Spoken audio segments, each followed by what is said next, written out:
A Roman master grips his slave's leg, twists it, slowly, deliberately, a game of cruelty. The slave doesn't scream, he doesn't beg. He just says, "Keep going, and it will break." The master twists harder. The bone snaps. The slave looks up.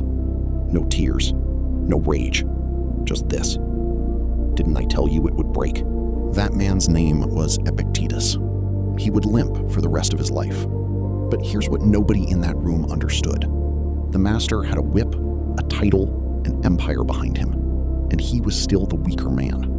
Because Epictetus had already found the one thing power can never seize. Stay with me. This is the story of a slave who outthought Rome. Around 50 AD, Hierapolis, in modern-day Turkey. A boy is born into slavery. Not metaphorical slavery, actual chains, actual ownership, sold like property to a secretary of the Emperor Nero. His name, Epictetus, literally means acquired, a thing that was bought. But somebody made a mistake. They let this thing study philosophy under Musonius Rufus, one of the sharpest minds in Rome. And that was the crack in the wall. Because you can own a man's body. You cannot own what happens when that man starts to think. He earned his freedom. He started teaching. And then an emperor, Domitian, terrified of men who thought too freely, banished every philosopher from Rome. Epictetus didn't fight it. He walked to Greece, opened a school, and built something no exile could touch. He never wrote a single word down. Didn't need to. His student wrote it all. The discourses, the Enchiridion. A survival manual, dictated by a man who had survived the unsurvivable. Here's the whole philosophy, distilled to one blade-sharp idea. Some things are yours, everything else is not. Your body, not yours. It can be broken in a single afternoon. He proved that. Your money, your reputation, what people think of you, not yours.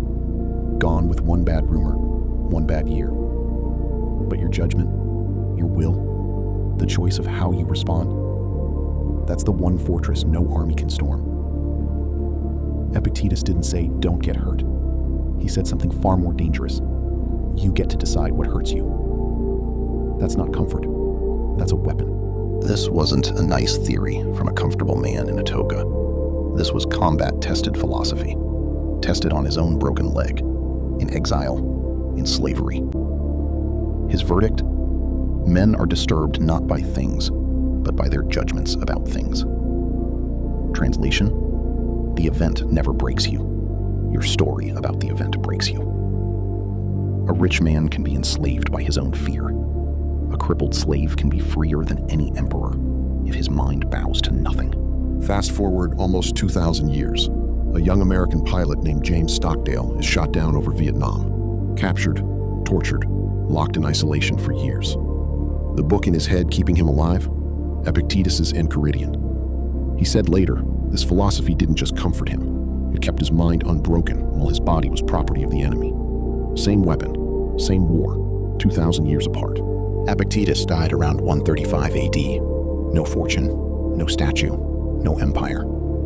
He left something far more dangerous than gold.